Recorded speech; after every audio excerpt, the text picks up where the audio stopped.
In progress.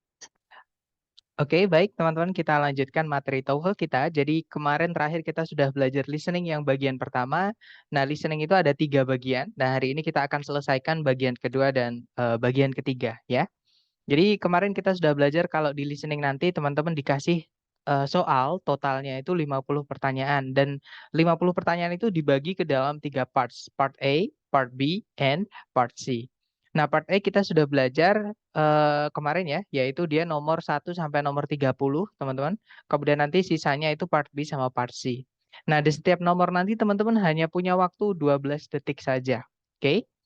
Nah, untuk hari ini kita fokus belajar part B dan part C ya. Dan di part B ini nanti teman-teman akan diberi dua dua percakapan. Jadi paling sedikit itu part B, teman-teman. Jadi 2 percakapan yang mana di setiap percakapan nanti teman-teman akan mendengar 2 orang, cewek cowok ya. Si A dan si B sama kayak di part A, cuman bedanya dengan part B ini nanti mereka sahut-sahutan teman-teman. Jadi si A nanti ngomong apa, dijawab sama si B, dijawab sama si A lagi, dijawab si B lagi, dan seterusnya. Gitu ya. Nah, kemudian nanti satu audio itu diikuti oleh kurang lebih 4 pertanyaan. Seperti itu. Nah, nanti tipsnya teman-teman harus perhatikan mulai dari sebelum mereka mulai bicara. Jadi naratornya atau si pembuat soalnya itu akan menyampaikan 2 orang yang akan melakukan percakapan itu siapa. Kalau nggak gitu itu biasanya mereka berada di situasi apa gitu ya, entah di dalam kelas atau lagi perjalanan kelas kemana gitu. Atau nanti teman-teman juga biasanya dikasih tahu topiknya itu tentang apa gitu ya. Nah, dari situ nanti teman-teman akan tahu vocab yang dipakai mereka nanti itu berhubungan tentang apa. Seperti jadi memang bukan paling penting sih, yang pasti penting banget gitu ya teman-teman untuk mendengarkan siapa yang berbicara 2 orang ini seperti itu. Nah, kemudian kalau teman-teman menemukan kata-kata sulit, teman-teman lewatin aja. Ya, karena di part B ini nanti teman-teman diminta untuk memahami keseluruhan. Ya, jadi kalau ada 1 atau 2 kata yang teman-teman nggak tahu artinya, lewatin aja. Yang penting teman-teman tahu alurnya itu ngomongin apa, yang dibahas apa aja, dan informasinya apa aja, gitu ya, teman-teman.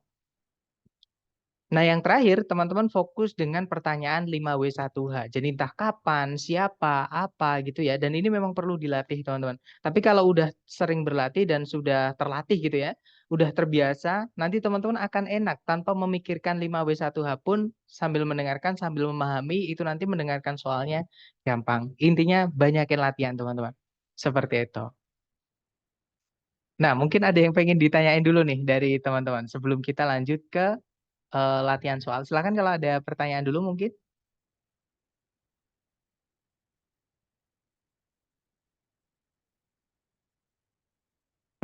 Nggak ada ya, sepertinya aman. Nah, ini saya mute dulu teman-teman semuanya ya. Saya mute dulu. Nah, kemudian nanti teman-teman mengirimkan jawabannya itu ketika 4 soal sudah terjawab. Jadi teman-teman tulis dulu. Misalkan nomor 31 teman-teman menjawab alfa misalnya. Nah, nanti ditulis di chat alfa tapi jangan di-enter dulu ya. Karena biar nggak bingung teman-teman. Nah, nanti di-enter ketika teman-teman sudah menjawab keempatnya. Jadi 31, 32, 33, 34 sudah misalkan A, B, C, D. Nah, itu baru di-enter. Gitu ya, teman-teman. Nah, mari kita mulai untuk latihan nomor 31 sampai 34 dulu. Silakan jangan takut salah, teman-teman. Dicoba dulu. Silakan. Now we will begin Part B with the first conversation. Questions 31 through 34. Listen to a conversation between 2 students. Hey, Gloria, how would you like to increase the extent of your educational and historical background? Steve, I don't understand what you're saying at all. I just took my final in History 101 this morning, and I'm trying to get rid of the books. They cost $80. Why don't you try to sell them back to the bookstore? I tried, but they'd only refund $20, and I paid so much more for them. I'd like to get at least $40. Well, I'm not going to take History 101, so I'm not really interested in those books. Maybe you should ask some other friends. I already have. Everyone I know has already taken History 101 and doesn't want those books. Why don't you put up some advertisements in the history building? Maybe someone you don't know will call you and buy them. I'll try, but I don't think that'll work. Then you'll have to go back to the bookstore. After all, $20 is better than nothing. Number 31. What is the topic of this conversation?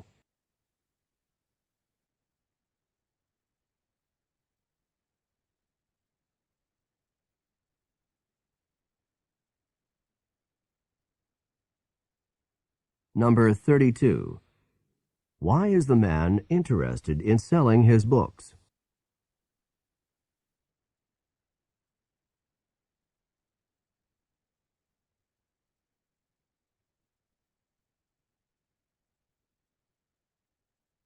Number 33. Why does the man not want to sell the books to the bookstore?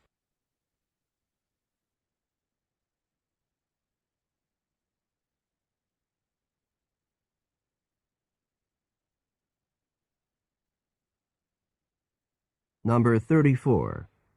What does the woman suggest that the man do?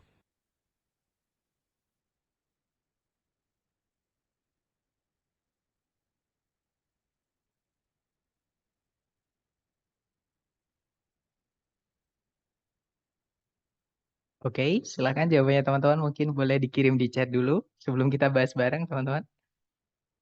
Oke, ada jawaban, let's see. Ada jawaban DDBA, ada juga DCBA, ada juga CABC, ada DABB juga.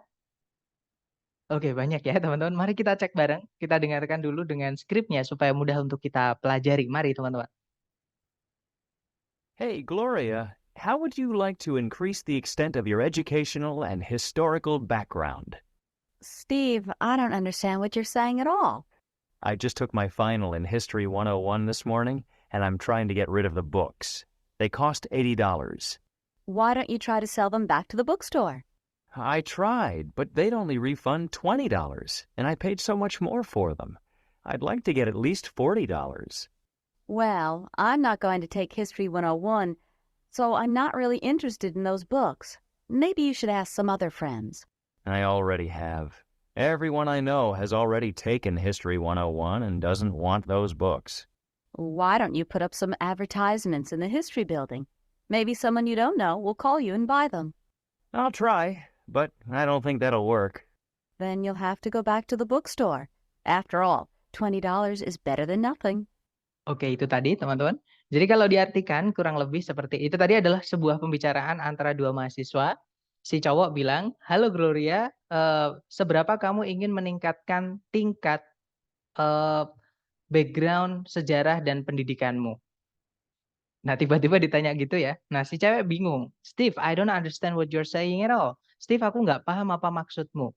Nah, kemudian Steve menjelaskan, "Aku baru saja menyelesaikan atau ngambil tes akhir di mata kuliah History 101 itu sejarah Amerika ya, teman-teman kalau 101 tadi pagi. Dan saya berusaha untuk menyingkirkan buku-bukunya. Mereka, maksudnya buku-buku itu harganya $80. Nah, kemudian si cewek bilang, "Why don't you try to sell them back to the bookstore?" Kenapa nggak kamu coba jual kembali aja ke toko buku? Nah, kemudian Steve menjawab, "I tried, but they're only refund $20." Sudah ku coba, tapi mereka cuma mau ngebayar kembali $20. Nah, harganya padahal $80 gitu ya. And I've paid so much more of them. Jadi, dan saya sudah bayar lebih daripada $20. Nah, saya pengen mendapatkan setidaknya $40. Jadi minimal 50% yang diminta sama si cowok ya. Nah, kemudian si cewek bilang, jadi aku tuh nggak mau ngambil mata kuliah 101, sejarah 101 gitu ya. Jadi aku nggak tertarik dengan buku-buku itu. Mungkin kamu bisa menanyai teman-teman yang lain. Nah, kemudian si cowok menjawab, "Saya sudah menanyai mereka. Semua orang yang saya tahu itu telah mengambil mata kuliah 101 dan tidak menginginkan buku tersebut." Nah, kemudian si cewek menjelaskan lagi, "Kenapa nggak kamu coba pasang iklan di bangunan sejarah? Mungkin seseorang yang kamu nggak kenal itu akan menelponmu dan membeli buku-buku itu." Nah, kemudian Steve menjawab, "Akan kucoba, tapi aku tidak berpikir itu akan berhasil." Nah, kemudian si cewek bilang, "Then you'll have to go back to the bookstore. After all, $20 is better than nothing." Jadi kalau gitu kamu bakal harus kembali ke toko buku. setidaknya $20 itu lebih baik daripada nggak sama sekali.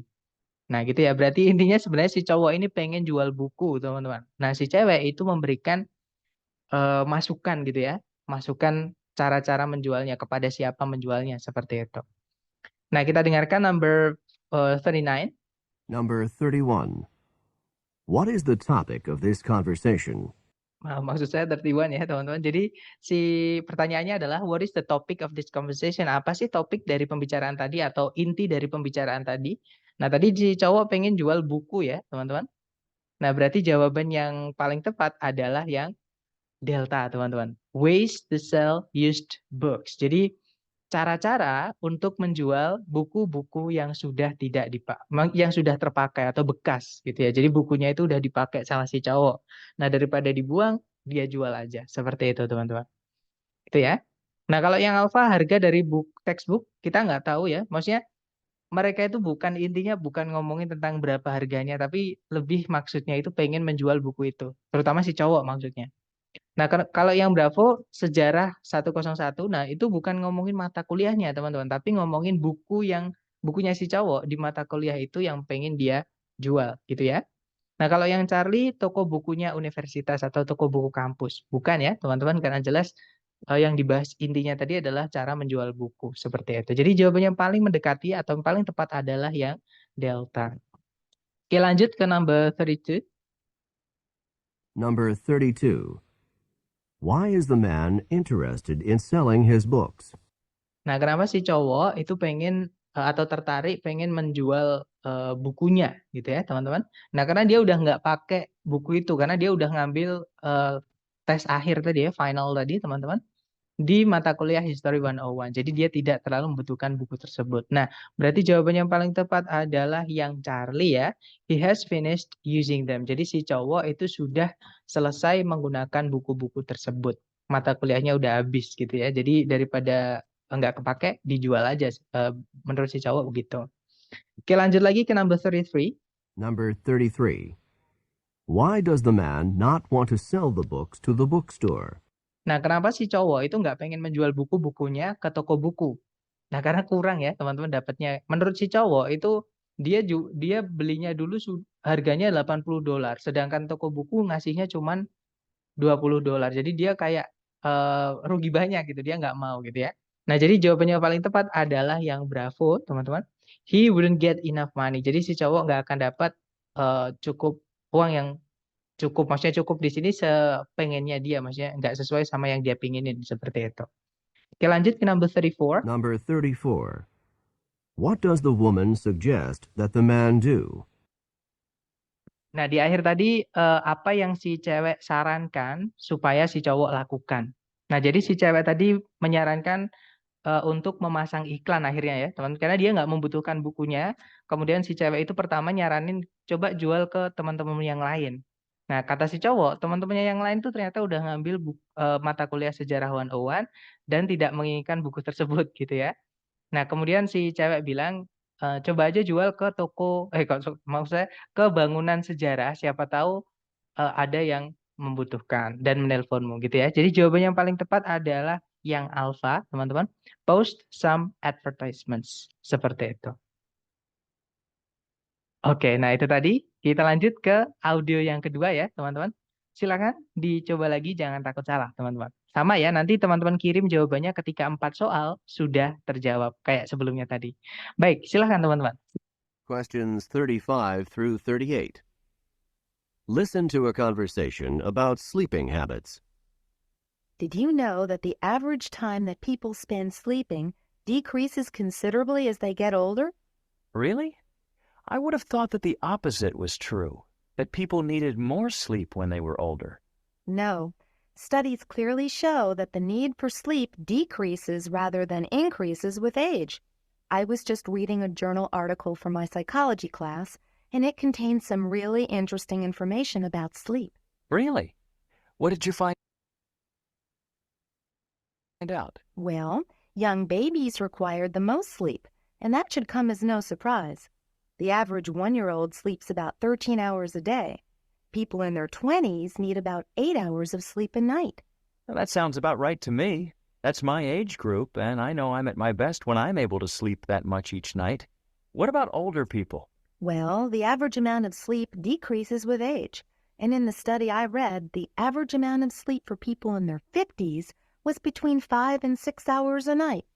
That's really surprising to me. I expected the opposite to be true. Number 35. What information surprised the man?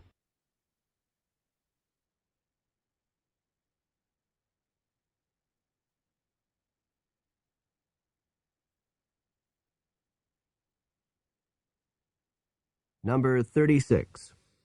Where did the woman learn this information about sleep?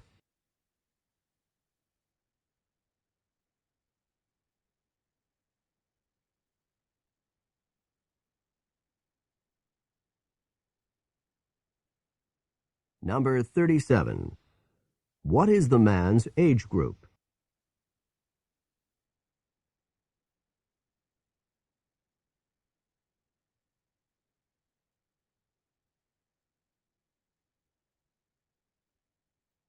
Number 38.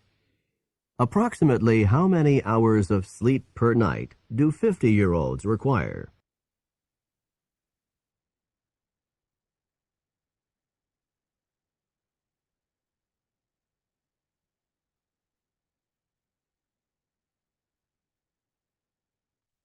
Oke, waktunya habis. Silakan jawabannya teman-teman dikirim di chat.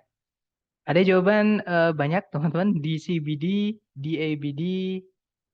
Oke, banyak ya. Mari kita cek bersama. Kita dengarkan dulu dengan skripnya supaya mudah untuk kita bahas bareng ya.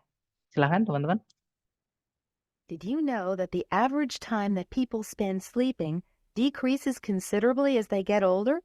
Really? I would have thought that the opposite was true, that people needed more sleep when they were older. No. Studies clearly show that the need for sleep decreases rather than increases with age. I was just reading a journal article for my psychology class, and it contained some really interesting information about sleep. Really? What did you find out? Well, young babies required the most sleep, and that should come as no surprise. The average 1-year-old sleeps about 13 hours a day. People in their 20s need about 8 hours of sleep a night. Well, that sounds about right to me. That's my age group, and I know I'm at my best when I'm able to sleep that much each night. What about older people? Well, the average amount of sleep decreases with age. And in the study I read, the average amount of sleep for people in their 50s was between 5 and 6 hours a night. That's really surprising to me. I expected the opposite to be true. Oke, itu tadi ya. Jadi kalau diartikan, itu tadi percakapan itu tadi adalah percakapan tentang kebiasaan tidur ya, teman-teman. Nah, kadang dikasih tahu siapa yang ngobrol, nah kadang dikasih tahu topiknya tentang apa, seperti itu. Nah, jadi si cewek bilang, apakah kamu tahu bahwa waktu rata-rata yang orang habiskan untuk tidur itu berkurang secara pasti gitu ya, seiring mereka beranjak tua atau semakin tua gitu. Nah, kemudian si cowok bilang, benarkah? Saya bahkan mikirnya selama ini itu bahwa kebalikannya lah yang benar. Bahwa orang-orang itu membutuhkan lebih banyak tidur ketika mereka lebih tua. Nah, kemudian si cewek bilang, tidak, penelitian-penelitian itu dengan jelas menunjukkan bahwa kebutuhan untuk tidur itu berkurang daripada meningkat beriringan dengan umur. Nah, aku baru aja membaca sebuah artikel jurnal untuk kelas psikologiku. Dan artikel jurnal itu memiliki atau mengandung beberapa informasi yang sangat menarik tentang tidur. Nah, kemudian si cowok bertanya, benarkah apa yang kamu temukan? Kemudian si cewek menjelaskan, jadi bayi yang masih kecil itu membutuhkan paling banyak tidur. Maksudnya membutuhkan tidur yang jumlahnya paling banyak lamanya gitu ya. Dan harusnya itu bukan sesuatu yang mengejutkan, bukan sesuatu yang mengagetkan gitu ya. Nah, rata-rata anak yang umurnya 1 tahun itu tidur sekitar 13 jam per hari. Nah, orang di umur 20-annya itu membutuhkan sekitar 8 jam tidur setiap malam. Nah, kemudian si cowok menjawab, that sounds about right to me. Terdengar cocok sama aku gitu ya. Jadi kayak apa? eee, bener banget menurutku gitu ya. That's my age group, itu adalah kelompok umurku. Jadi dia itu umurnya 20-an teman-teman, 20 si cowok ini ya. Dan saya tahu saya berada di performa terbaik gitu ya, ketika saya bisa tidur sebanyak itu setiap malam. Nah, terus gimana dengan orang-orang yang lebih tua? Kemudian si cewek bilang, jadi jumlah rata-rata tidur itu berkurang bersamaan dengan umur. Dan di penelitian yang saya baca, jumlah tidur rata-rata untuk orang yang berumur 50-an adalah antara 5 dan 6 jam setiap malam. Kemudian si cowok bilang, itu sangat mengejutkan bagiku. Aku mengiranya kebalikannya lah yang benar sebelumnya, karena expected itu lama ya, berarti lampau maksud saya. Berarti sekarang dia udah tahu kalau yang benar semakin tua semakin berkurang kebutuhan tidur, teman-teman. Number 35. What information surprised the man? Oke, jadi nomor 35, maaf tadi kepencet teman-teman, tapi langsung nggak apa-apa. Jadi informasi apa yang membuat si cowok itu kaget atau terkejut gitu ya. Jadi si cowok tadi terkejut dengan informasi bahwa ternyata semakin beranjak tua seseorang, maka semakin sedikit kebutuhan tidur yang dia butuhkan, gitu ya. Jadi jawaban yang paling tepat adalah yang delta ya, teman-teman. That the need for sleep decreases with age. Jadi bahwa kebutuhan untuk tidur itu berkurang seiring dengan umur. Maksudnya kalau umurnya bertambah, kebutuhan tidur itu berkurang. Seperti itu. Gitu ya. Lanjut ke number 36, teman-teman. Number 36. Where did the woman learn this information about sleep? Nah, dari mana si cowok itu, si cewek maksud saya, maaf. Tadi belajar, maksudnya belajar di sini mengetahui ya, teman. Jadi mengetahui informasi tentang tidur ini. Nah, tadi si cewek bilang kalau dia itu membaca jurnal artikel untuk kelas psikologinya, gitu ya. Jadi jawabannya adalah dia dapatnya itu dari jurnal artikel, teman-teman. Jadi jawaban yang paling tepat adalah yang Charlie. From an article that she read. Jadi dari sebuah artikel yang dia sebelumnya baca. Gitu ya. Okay, next, number 37. Number 37. What is the man's age group? Nah, kelompok umurnya si cowok tadi berapa sih, teman-teman? Nah, tadi ketika si cewek setelah jelasin orang-orang yang umurannya 20-an gitu ya, itu membutuhkan sekitar 8 jam tidur setiap malam. Nah, kemudian si cowok bilang, that sounds about right to me. Terdengar cocok sama aku gitu ya. Karena berarti si cowok itu umurnya 20-an, teman-teman. Nah, berarti jawaban yang paling tepat adalah yang Bravo, 20s. Gitu ya. Next, nomor 38 terakhir untuk part B, teman-teman. Number 38. Approximately how many hours of sleep per night do 50-year-olds require? Nah, kira-kira berapa jam gitu ya, berapa jam untuk tidur per malam yang orang-orang umurnya 50-an butuhkan. Nah, tadi kalau yang umur 50-an itu kira-kira 5 atau 6 jam gitu ya, teman-teman. Nah, di sini 5 jam nggak ada, adanya 6 jam. Jadi jawabannya yang paling tepat adalah yang delta, 6 hours. Gitu ya, teman-teman. Nah, itu tadi adalah listening yang part B, teman-teman, yaitu listening yang paling sedikit. Hanya ada 2 percakapan, yang mana di setiap percakapan itu nanti teman-teman akan mendengarkan 2 orang, ya, si A dan si B, ngomong-ngomongan dan agak panjang seperti itu. Dan di tengah-tengah pembicaraan mereka itu nanti pasti diselipin penjelasan ilmiah tentang sesuatu, walaupun cuma sedikit. Gitu ya, teman-teman. Nah, sekarang kita lanjut ke listening yang part C atau bagian terakhir, bagian ketiga, teman-teman.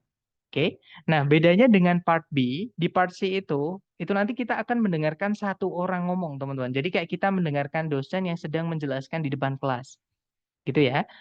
Otomatis yang ngomong nanti cuma satu, cuman yang diomongkan inilah yang agak berat, teman-teman. Jadi bobot part C ini adalah di vocab yang dipakai pembicaranya. Kenapa? Karena yang dibahas itu fix, kalau nggak ilmiah ya profesional, teman-teman. Jadi antara dua ya, entah akademik, entah profesional. Jadi yang ada hubungannya dengan kuliah atau pekerjaan, seperti itu. Nah, nanti sebenarnya nggak panjang sih, teman-teman, kalau menurut saya. Jadi sekitar 1 menit, 1,5 menit, sampai 2 menit paling lama.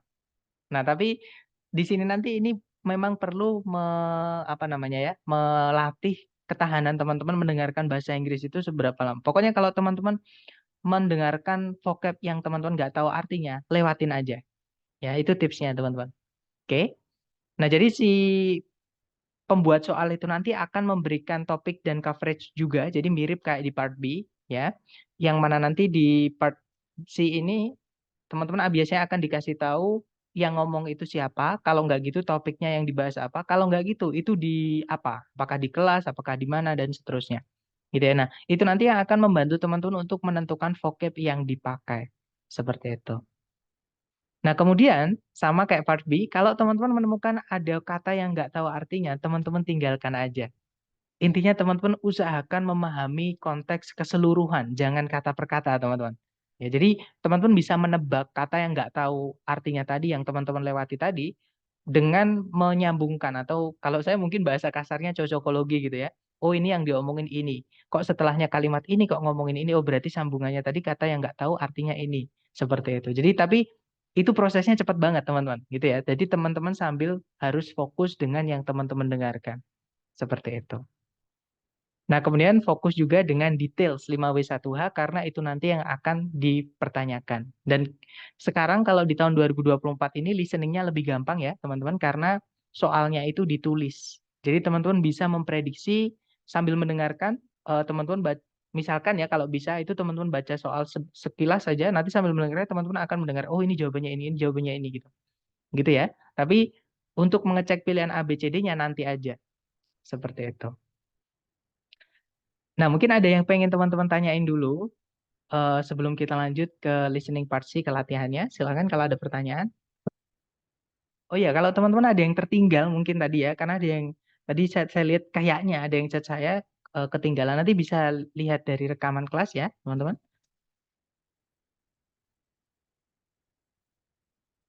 Oke, sebenarnya tidak ada pertanyaan. Jadi sama ya, teman-teman, nanti teman-teman kirimkan jawabannya ketika 4 soal itu sudah terjawab. Seperti itu. Jadi misalkan 39A, 40C, 41D, 42C misalnya gitu ya. Nah, baru di enter. Oke, silakan dicoba dulu, jangan takut salah, teman-teman.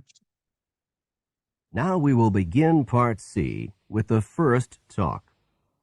Questions 39 through 42. Listen to a talk by a student advisor on campus. I'm Ms. Morton, your advisor. I'd like to explain the policies for dropping classes at this school. It's important to understand these policies, or your grades can suffer. The policy at this school is that you can drop a course within the first 3 weeks of the semester. To drop a course, you first need to get the signature of the professor of the course you want to drop on an official drop card. Then you need to come to me to get the signature of your advisor. Let me give you a couple of strong warnings. First, you cannot officially drop a course after the first 3 weeks of the semester. If you are having problems in a course and you decide later on that you want to drop the course, it is impossible to do so. Second, if you stop attending a course without going through the official drop procedures, the course will remain on your schedule and you will receive a failing grade. It is important for you to understand these procedures and follow them. If you do so, you will not have any problems. Any questions?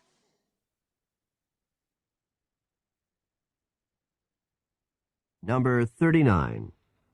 What is the primary topic of the talk?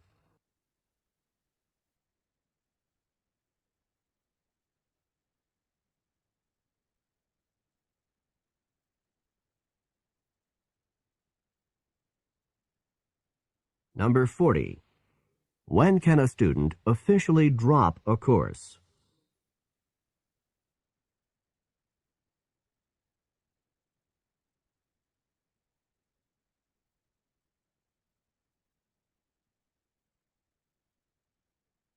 Number 41. How many signatures are necessary to drop a course?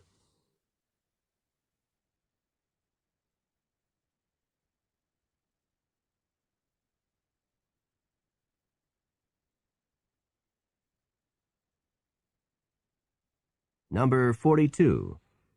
What happens if a student stops attending a course without officially dropping it?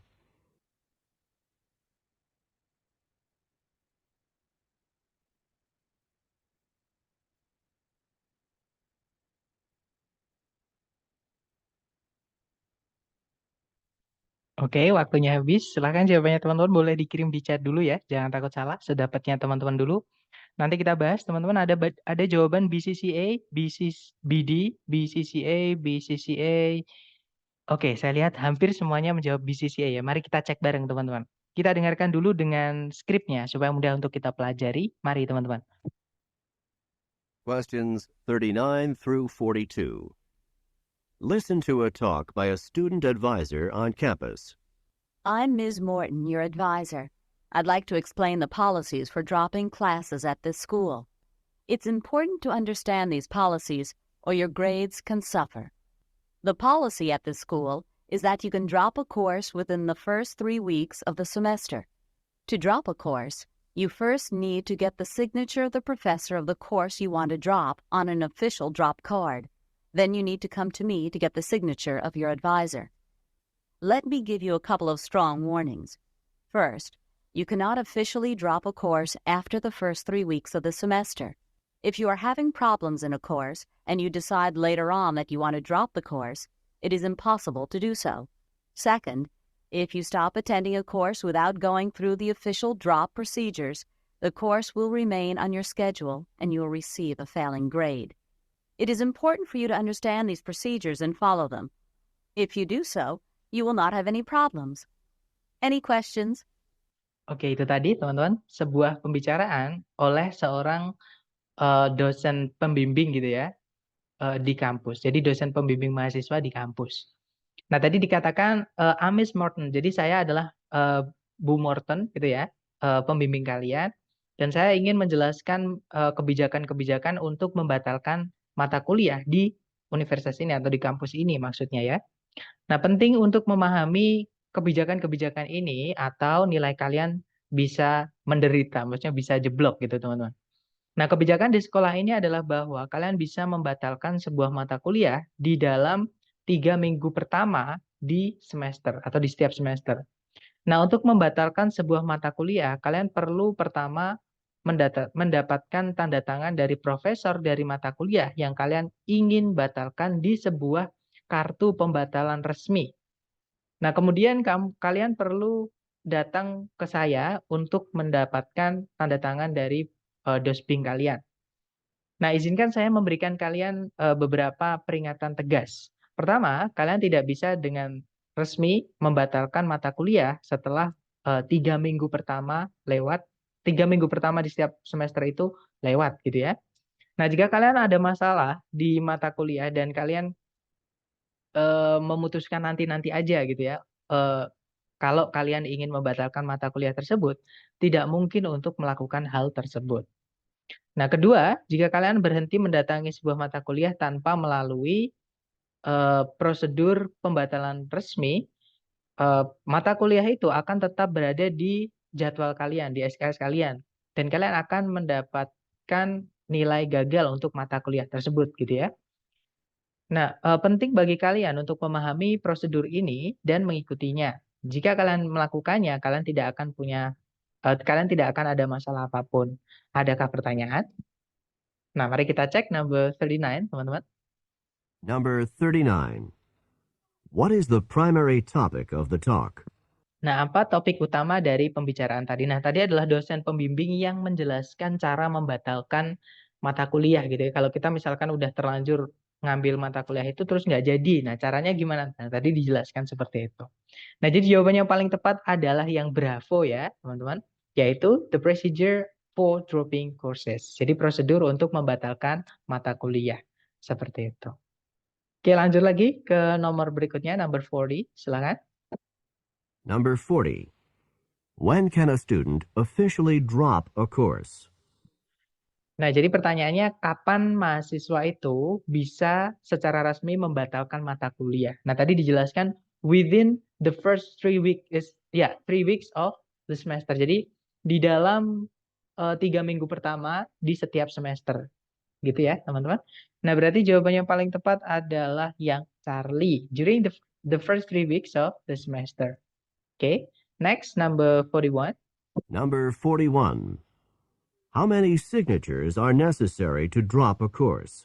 Nah, berapa tanda tangan yang penting gitu ya, maksudnya yang diperlukan untuk membatalkan mata kuliah. Nah, tadi ada 2 tanda tangan ya, teman-teman.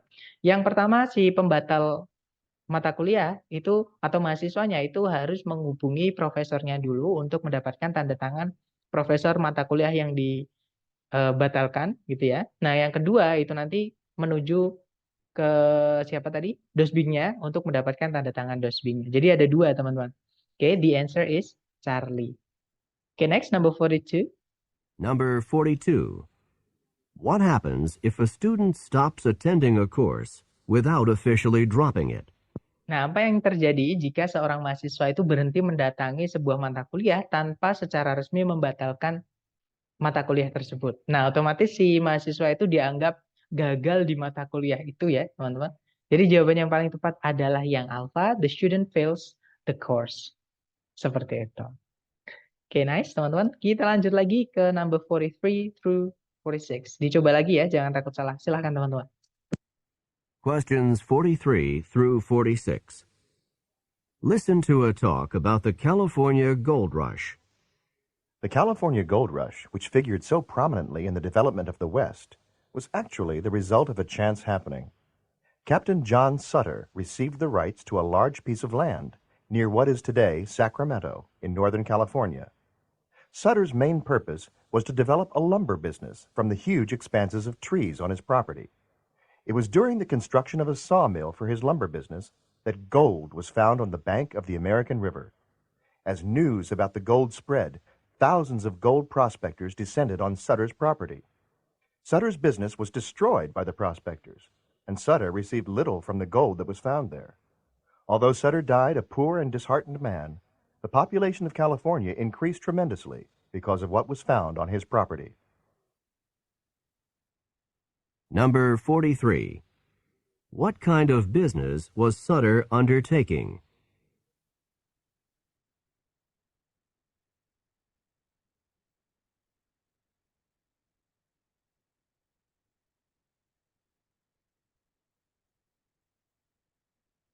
Number 44. When was gold discovered on Sutter's farm?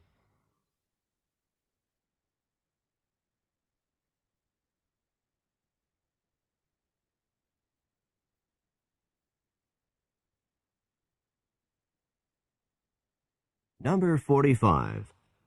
What benefit did Sutter receive from the discovery of gold on his property?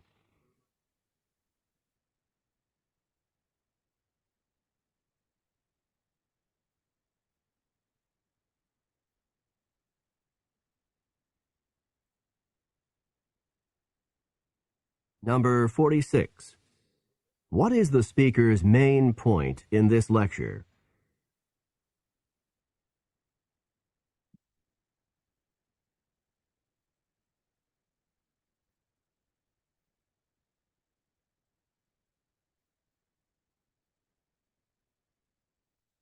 Oke, silahkan jawabannya ya teman-teman. Yang sudah nemu jawaban boleh dikirim di chat. Salah nggak apa-apa, sedapatnya teman-teman dulu. Baik, ada jawaban BABB, ada juga BDCB. Oke, mari kita cek teman-teman. Kita dengarkan kembali dengan skripnya supaya mudah untuk kita bahas ya. Dan memang untuk part C yang nomor 2 ini agak sedikit sulit teman-teman, agak sedikit berat ya pembahasannya karena ngomongin tentang sejarah di Amerika Serikat. Mari kita dengarkan dulu, silakan. Questions 43 through 46. Listen to a talk about the California Gold Rush. The California Gold Rush, which figured so prominently in the development of the West, was actually the result of a chance happening. Captain John Sutter received the rights to a large piece of land near what is today Sacramento in Northern California. Sutter's main purpose was to develop a lumber business from the huge expanses of trees on his property. It was during the construction of a sawmill for his lumber business that gold was found on the bank of the American River. As news about the gold spread, thousands of gold prospectors descended on Sutter's property. Sutter's business was destroyed by the prospectors, and Sutter received little from the gold that was found there. Although Sutter died a poor and disheartened man, the population of California increased tremendously because of what was found on his property. Nah, itu tadi teman-teman. Sebenarnya pendek ya, cuman karena bahasanya agak sulit teman-teman. Jadi itu tadi dikatakan kalau California Gold Rush itu nama peristiwa sejarah kayak Perang Dunia II, Perang Saudara gitu ya, teman-teman. Jadi ini nama peristiwa sejarah California Gold Rush yang sangat berperan penting dalam perkembangan the West, itu bagian di Amerika Serikat. Itu adalah sebenarnya hasil dari sesuatu yang kebetulan. Jadi sesuatu yang tidak disengaja atau ya kebetulan gitu ya, teman-teman. Nah, di situ diceritakan Kapten George Sutter itu mendapatkan hak atas sebidang tanah yang luas gitu ya, di dekat apa yang sekarang ini disebut Sacramento di California bagian utara. Nah, sebenarnya tujuan utamanya si Sutter, Pak Sutter gitu ya, itu adalah untuk mengembangkan sebuah bisnis lumber. Lumber itu kalau saya nggak salah ya teman-teman, itu jualan kayu yang besar-besar yang balok-balok itu untuk keperluan tambang, rumah, atau pokoknya konstruksi-konstruksi gitu teman-teman. Gitu ya. Nah, dari expanse di sini artinya apa ya? Bentangan gitu teman. Jadi bentangan yang luas, pohon-pohon yang ada di propertinya itu atau lahannya itu. Jadi lahannya yang dikasihkan ke siapa namanya Sutter itu banyak sekali pohon-pohon besar. Jadi si Sutter berpikir untuk membuat bisnis lumber gitu ya teman-teman. Nah, pada pembangunan mesin sawmill itu mesin ini teman-teman, mesin gergajinya gitu ya. Untuk bisnis lumbernya, ketika emas itu ditemukan di tepian sungai Amerika. Nah, seiring berita atau kabar tentang penemuan emas itu menyebar, ribuan pencari emas itu mendatangi propertinya Sutter atau lahannya Sutter tadi. Nah, bisnisnya Sutter itu hancur atau dirusak gitu ya oleh para pencari emas. Dan Sutter itu menerima sangat sedikit keuntungan dari emas yang ditemukan di sana. Nah, meskipun Kapten John Sutter itu meninggal sebagai seorang pria yang miskin dan menyedihkan gitu ya, teman-teman.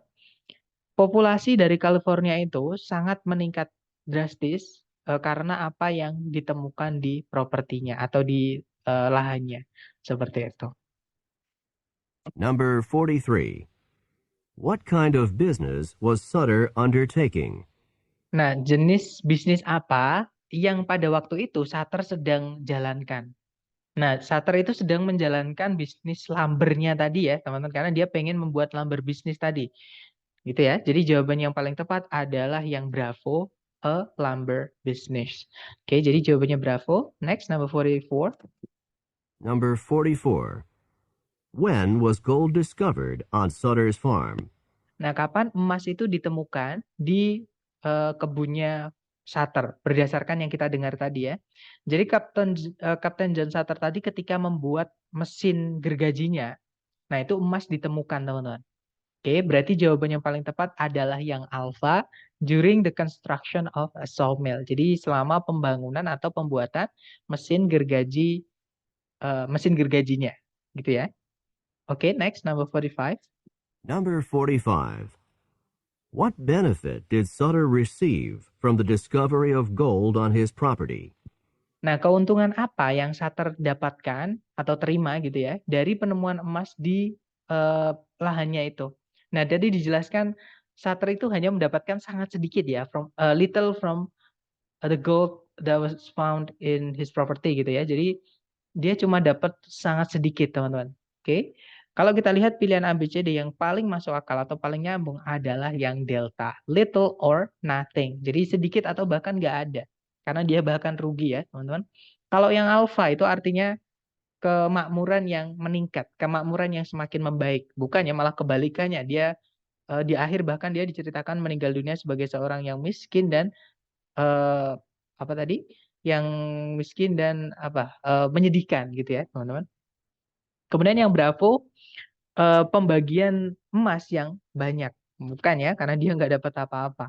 Kalau yang Charlie bisnis lumbernya yang semakin sehat atau semakin besar. Bukan karena yang ada dia terganggu oleh orang-orang yang nyari emas itu. Jadi jawabannya yang paling tepat yang delta, teman-teman.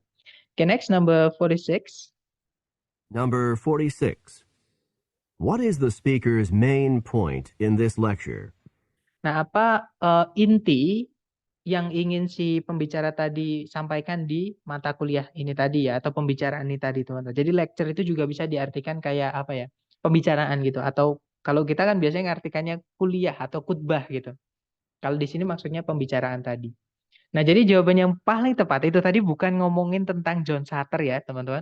Tapi itu lebih ngomongin tentang California Gold Rush. Jadi, eh, California Gold Rush itu peristiwa sejarah yang terjadi di The West. Amerika itu adalah tempat namanya The West. Yang mana memang di dalamnya itu terlibatlah satu tokoh namanya Captain John Sutter. Jadi bukan ngomongin tentang Captain John Sutter, tapi ngomongin tentang penemuan emas di lahannya John Sutter tadi, yang mana itu membuat California itu besar gitu ya.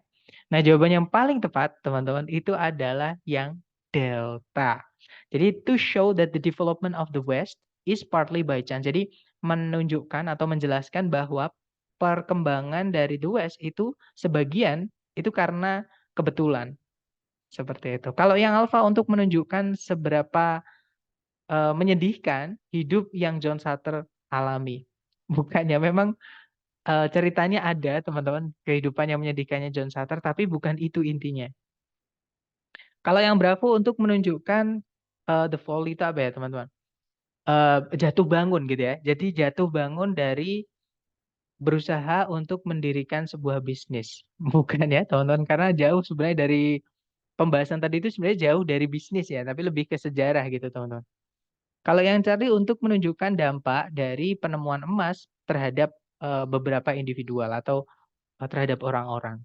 Bukan ya, tapi kalau misalkan ngomongin tentang emas, harusnya bukan di California aja, karena emas ditemukan banyak di tempat, teman-teman. Jadi yang paling tepat adalah yang delta, teman-teman ya. To show that the development of the West is partly by chance. Oke, sekarang kita lanjut ke audio yang terakhir untuk part C. Dicoba lagi, jangan takut salah. Silakan, teman-teman. Questions 47 through 50. Listen to a talk to university students. This lecture series is intended to help students at this university benefit more from their studies here.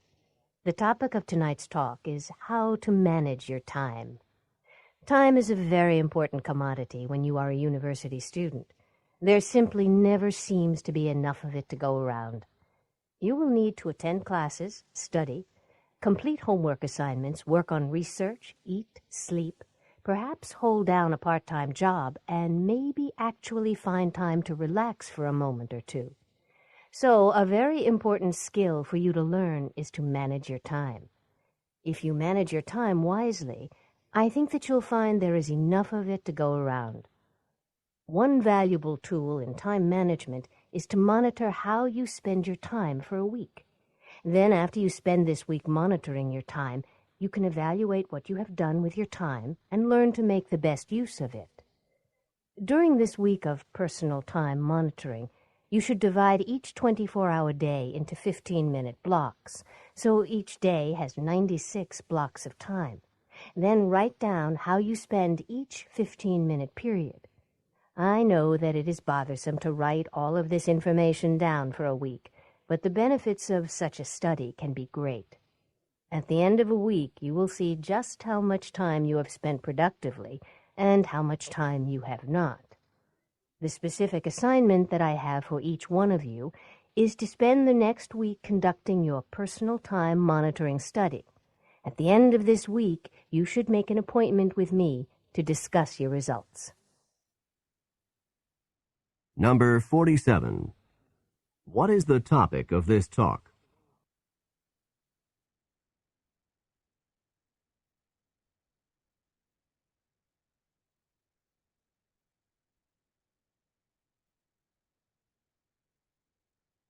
Number 48. What valuable tool in time management is discussed here?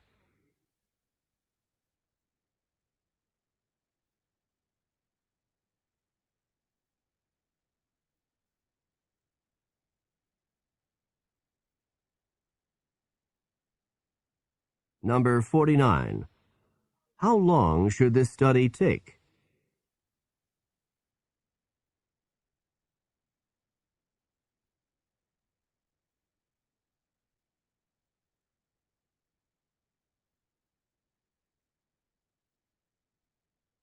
Number 50. What should the students do at the end of the study?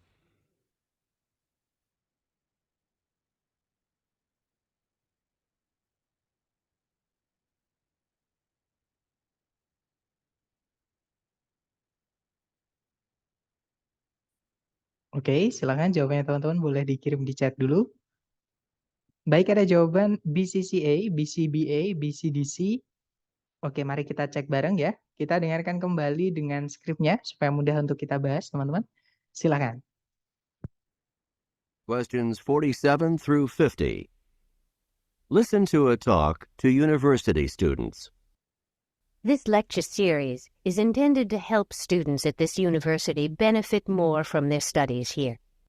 The topic of tonight's talk is how to manage your time. Time is a very important commodity when you are a university student.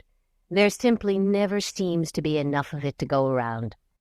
You will need to attend classes, study, complete homework assignments, work on research, eat, sleep, perhaps hold down a part-time job, and maybe actually find time to relax for a moment or two. So, a very important skill for you to learn is to manage your time. If you manage your time wisely, I think that you'll find there is enough of it to go around. One valuable tool in time management is to monitor how you spend your time for a week. Then, after you spend this week monitoring your time, you can evaluate what you have done with your time and learn to make the best use of it. During this week of personal time monitoring, you should divide each 24-hour day into 15-minute blocks, so each day has 96 blocks of time. Then write down how you spend each 15-minute period. I know that it is bothersome to write all of this information down for a week, but the benefits of such a study can be great. At the end of a week, you will see just how much time you have spent productively and how much time you have not. The specific assignment that I have for each one of you is to spend the next week conducting your personal time monitoring study. At the end of this week, you should make an appointment with me to discuss your results. Oke, itu tadi. Jadi kalau diartikan, itu tadi adalah sebuah pembicara kepada para mahasiswa di universitas gitu ya. Nah, kemudian tadi dikatakan serial atau serangkaian pembicaraan ini ditujukan untuk membantu mahasiswa di kampus ini mendapatkan keuntungan lebih dari pembelajaran mereka di sini. Nah, topik dari pembicaraan malam ini adalah bagaimana memanage atau mengatur waktu kalian. Nah, waktu merupakan sebuah komoditas yang sangat penting ketika kamu adalah seorang atau kalian adalah seorang mahasiswa universitas. Nah, hampir tidak ada waktu yang cukup untuk go around itu untuk ya menjalaninya gitu ya, teman-teman. Nah, kalian akan perlu mendatangi kelas, belajar, menyelesaikan tugas PR, mengerjakan penelitian, makan, tidur, dan mungkin menyambi gitu ya, teman-teman, menyambi kerja sampingan. Dan mungkin baru bisa menemukan waktu untuk rileks beberapa saat. Jadi, skill yang sangat penting bagi kalian untuk pelajari adalah untuk mengatur waktu kalian. Nah, jika kalian mengatur waktu kalian dengan bijak, saya rasa bahwa kalian akan menemukan cukup ada waktu untuk melakukan semuanya itu ya, teman-teman. Nah, satu alat yang berharga dalam manajemen waktu adalah untuk memonitor bagaimana kalian menghabiskan waktu kalian dalam 1 minggu atau selama 1 minggu. Nah, kemudian setelah kalian menghabiskan 1 minggu ini untuk memonitor waktu kalian, kalian bisa mengevaluasi apa yang kalian telah habiskan dengan waktu kalian dan mempelajari untuk untuk memanfaatkan sebaik-baiknya, memanfaatkan waktu kalian sebaik-baiknya, gitu ya. Selama 1 minggu selama 1 minggu melakukan monitoring waktu personal atau pribadi gitu ya. Kalian harus membagi setiap 24 jam sehari menjadi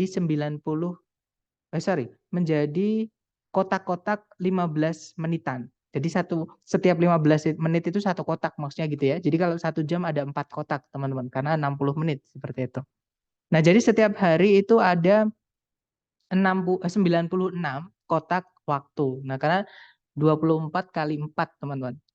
Kan 15 menit itu kan kalau 1 jam 4. Nah, 24 jam berarti kali 4 ya. Ya berarti 96. Nah, kemudian tulislah bagaimana kalian menghabiskan setiap 15 menitnya waktu kalian. Nah, saya tahu bahwa mungkin sangat merepotkan untuk menulis semua informasi ini dalam seminggu, tapi keuntungan dari penelitian yang sedemikian itu sangat luar biasa. Nah, di akhir minggu kalian akan melihat tepat bagaimana seberapa banyak waktu yang kalian habiskan secara produktif dan seberapa banyak waktu yang kalian habiskan secara tidak produktif. Nah, tugas spesifik ini yang saya berikan untuk kalian adalah untuk menghabiskan minggu depan melakukan penelitian monitoring waktu personal kalian. Di akhir minggu tersebut, kalian harus membuat janji ketemu dengan saya untuk membahas hasil dari penelitian tersebut. Oke, kita cek number 47, teman-teman. Number 47. What is the topic of this talk? Nah, topik dari pembicaraan tadi itu apa sih, gitu ya, teman-teman? Nah, tadi intinya si pembicara itu membicarakan tentang bagaimana mengatur waktu, terutama ketika kalian adalah mahasiswa di universitas ini, gitu ya, katanya. Jadi jawaban yang paling tepat adalah yang bravo, teman-teman. Managing time atau mengatur waktu. Seperti itu. Oke, lanjut lagi ke nomor 40. Hati-hati dengan yang delta ya, teman-teman. Yang delta itu 1 minggu dalam program training manajemen. Nah, padahal itu tadi bukan training manajemen, bukan training manager atau apa gitu, teman-teman. Jadi itu tadi bukan training tapi mata kuliah. Maksudnya gini, pembicaraan yang ditujukan kepada mahasiswa untuk mengatur waktu. Jadi bukan pelatihan seperti itu. Oke, next number 48. Number 48. What valuable tool in time management is discussed here?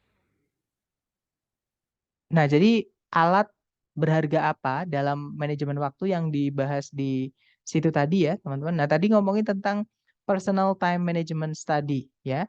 Jadi jawabannya paling tepat adalah yang Charlie, teman-teman. A personal time management study. Jadi penelitian memanage waktu masing-masing atau setiap personal pribadi gitu ya. Oke, 49, lanjut. Number 49. How long should this study take? Nah, berapa lama penelitian ini berlangsung? Nah, tadi 1 minggu ya, teman-teman. Jadi si pembuat siapa nama?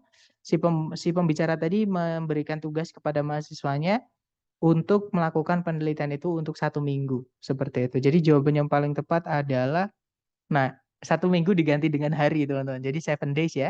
Jadi jawabannya Charlie. 7 days, 1 minggu, kan 7 hari gitu ya. Oke, terakhir number 50. Number 50. What should the students do at the end of the study?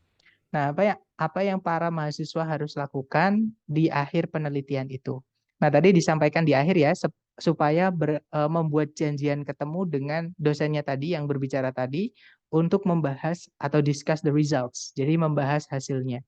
Oke, jadi jawaban yang paling tepat adalah yang alpha, teman-teman. Make an appointment. Nah, dengan siapa? Dengan dosennya tadi. Seperti itu. Nah, itu tadi adalah materi listening part B dan part C ya. Kurang lebih seperti itu, teman-teman. Nah, untuk skill mendengarkan memang karena kita tidak banyak dari kita ya. Mungkin saya lihat mungkin teman-teman ada yang memang sudah senang bahasa Inggris. Jadi entah main game, entah nonton film pakai bahasa Inggris itu sudah enak banget. Mungkin mendengarkan nanti lebih gampang karena yang kita dengarkan itu sedikit lebih pelan, teman-teman, dibandingkan yang di movie atau di lagu dan sebagainya. Seperti itu. Tapi kalau teman-teman belum terbiasa, saran saya sering-sering latihan. Saya masih buat terus, teman-teman, untuk latihan-latihan. Jadi file-file yang saya punya itu saya buat latihan di PPT, saya convert jadi video dan saya upload di YouTube seperti itu. Nah, gimana? Mungkin sebelum kita tutup, adakah dari teman-teman yang pengen ditanyakan sambil saya absen? Silahkan kalau ada pertanyaan, teman-teman.